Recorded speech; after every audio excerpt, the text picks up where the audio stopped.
Hi guys, this is quite a controversial one, but I think a lot of us can relate to this, that our sheikhs and imams, a lot of them have like predispositions when they're dealing with women. And it's unfortunate because there's so many stories collected that it can't be denied anymore.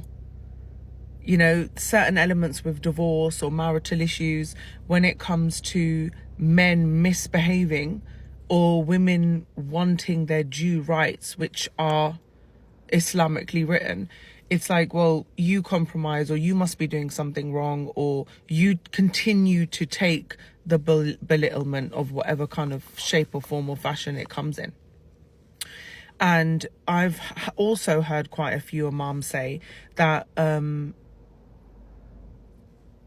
men rule over women when actually they are caretakers of women. They are the caretakers of society. So it's a whole sort of different way of thinking. And one thing I've realized as well, that the imams and a lot of the mosques have cultural predispositions, and that kind of gets me a lot. Like if it's a Bengali mosque, they'll have that kind of cultural predisposition, Pakistani, etc., etc. So you can't necessarily walk into any mosque because someone's following another cultural narrative, or they're following a different madhab, or they just got a whole different way about going about things in society than what the Quran, Hadith and Seerah actually state. Like, we can't deny that they delve outside of these realms. You know, and we have to remember ourselves as well, guys, that imams, sheikhs, alims, they all are giving you their view on something. Like when it comes to Quran and Hadith, obviously you can't, you know, go your own direction. You have to quote where you got that from. But even when people are doing the explanations or the translations, there's still an element of their opinion based in that. Like their angle of looking at it or their point of view. So it's very important that instead of getting disheartened and downtrodden that the scholars don't understand us, we should actually be really happy that Allah subhanahu wa ta'ala gave all of us access to the Quran. And now we live in a day and age where we've got access to every single explanation we could ever want. And you could listen to 3 or 4 different sheikhs and different angles of where they're coming from the comfort of our homes. And that's like not been the case before. We're that lucky generation where if we're getting told by scholars a certain thing, we have the ability to go and check that. Because if it's referenced in the Quran and Hadith, you can't argue that.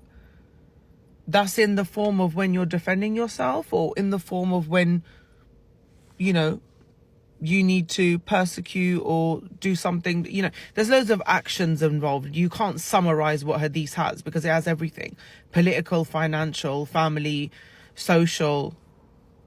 All those elements and dynamics are pretty much written out for us.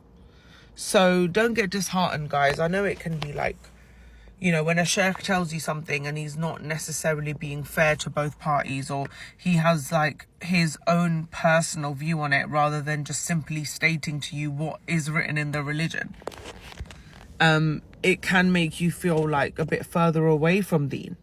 It can make you feel like you can't relate to it, or it's not for you. So that's why I urge a lot of like independent research.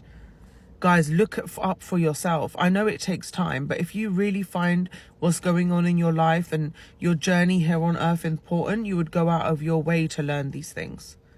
And now YouTube and, there's so much access that even in my DMs, when I get people saying, oh, Sheikh so-and-so said this to me, I'm like, did you Google it? Literally, that's how easy it is now.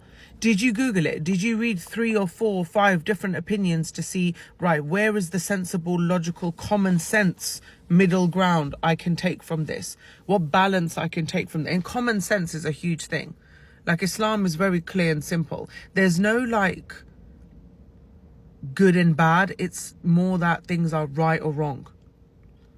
So go ahead and look up these things for yourself and don't get disheartened by scholars. We don't live in a day and age now where a scholar is one every 300 miles in the middle of a village, and once you get opinion from one, you don't have access to anything else. You do.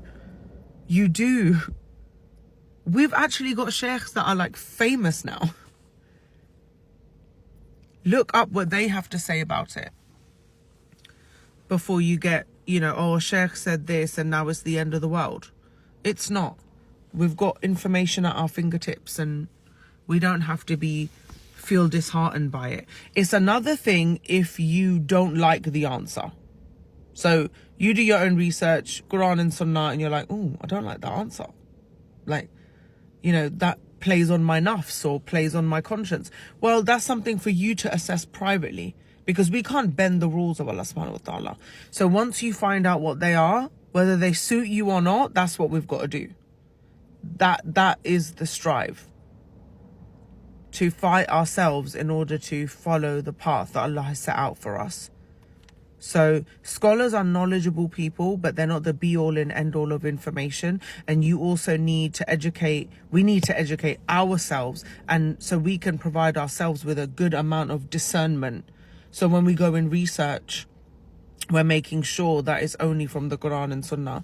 We get examples from the seerah of our prophets, and we can actually back up what we think, rather than, oh, I just don't like what he said. Well, what he said might be right, so what's right is right. You can't bend that because of your feelings.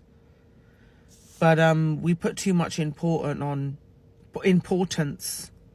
on what certain sheikhs in certain mosques, certain masjids say.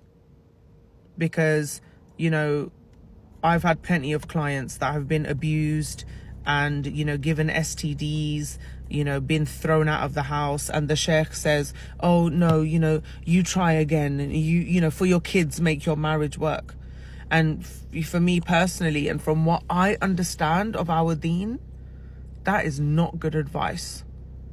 That is asking someone to stay under a form of oppression when Allah subhanahu wa ta'ala says, I'm telling you to stand up to oppression.